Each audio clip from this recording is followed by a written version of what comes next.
Mr. Speaker, the Prime Minister has often boasted about inheriting a great family fortune. He's never had to worry about the cost of living, so it's no wonder that he doesn't worry when his policies drive up the cost for Canadians. His tax on gas, on home heating and groceries will hurt seniors, suburban moms and small businesses. And worse, government documents now show that by the year 2022, the carbon tax will have to be 6 times higher than Liberals now admit, driving up gas prices another whopping 70 cents a litre and home heating by another $1,000 a year. So, what is the full and final price of the Liberal carbon tax? Honourable Prime Minister. Mr. Speaker, we have put forward a strong and robust plan to address climate change and to support Canadians through this transition. We have a plan, and it's perfectly okay, obviously, for people to ask questions or to criticize or to suggest improvements. What is not correct, Mr. Speaker, is to not recognize that the Conservatives have no plan to fight climate change.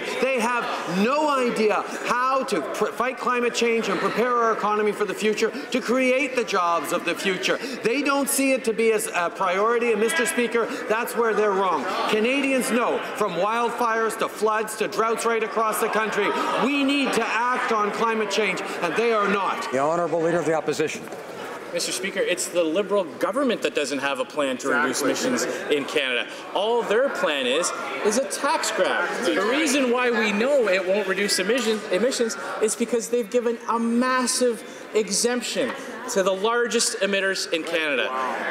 The full cost of the carbon tax will fall to hardworking Canadian families, commuters, soccer moms, and small businesses. And worse yet, we know now that the carbon tax will be higher in the future. So, will the Prime Minister tell us what is the full and final price for the Liberal carbon tax?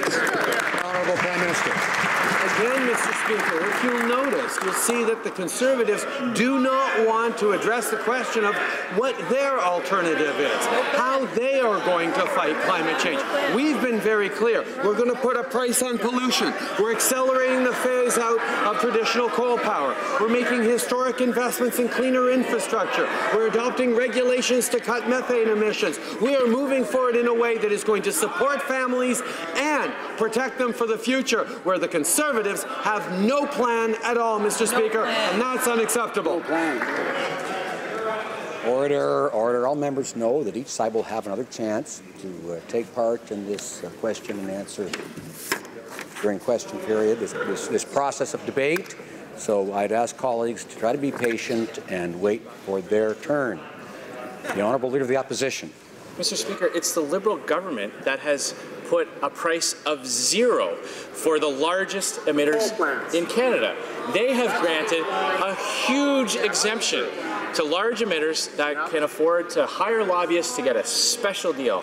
Hard-working Canadian families, commuters, have to bear the full brunt of this Liberal carbon tax. And now we find out that the carbon tax will have to be even higher in the future. So if the Prime Minister claims that he doesn't mind getting questions, will he answer the simple question, what is the full and final cost of his carbon tax? Prime Minister. Mr. Speaker, unlike the Conservatives, we believe that emissions need to go down and that we need to continue creating good middle-class jobs for Canadians. So what the Conservatives are saying is actually factually wrong. We have set a target for industry to reduce pollution. If they fail to meet that target, they pay the price. If they do better, for example through innovation, they are rewarded. Our plan will also give money directly to households where the federal backstop applies. The only mystery here is why the Conservatives refuse to have a plan themselves. Order.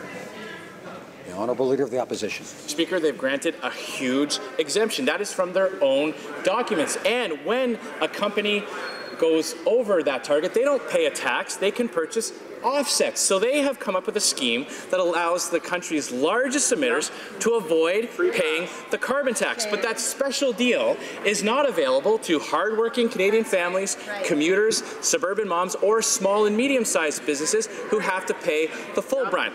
We know what the costs are going to be today.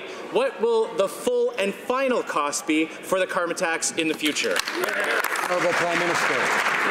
Mr. Speaker, there are two reasons why the Conservatives are so worked up about our plan. First of all, they have no plan that they can talk about. And secondly, in provinces where the federal backstop applies, Canadian households will be receiving more from the climate action incentive than the cost of pricing pollution. That means that the ones who will pay are the companies who pollute the most. Conservatives like Stephen Harper and Doug Ford and this current leader are so ideologically against any environmental protection, they want to take that money away from Canadians. While Conservatives want to make pollution free again, we're putting it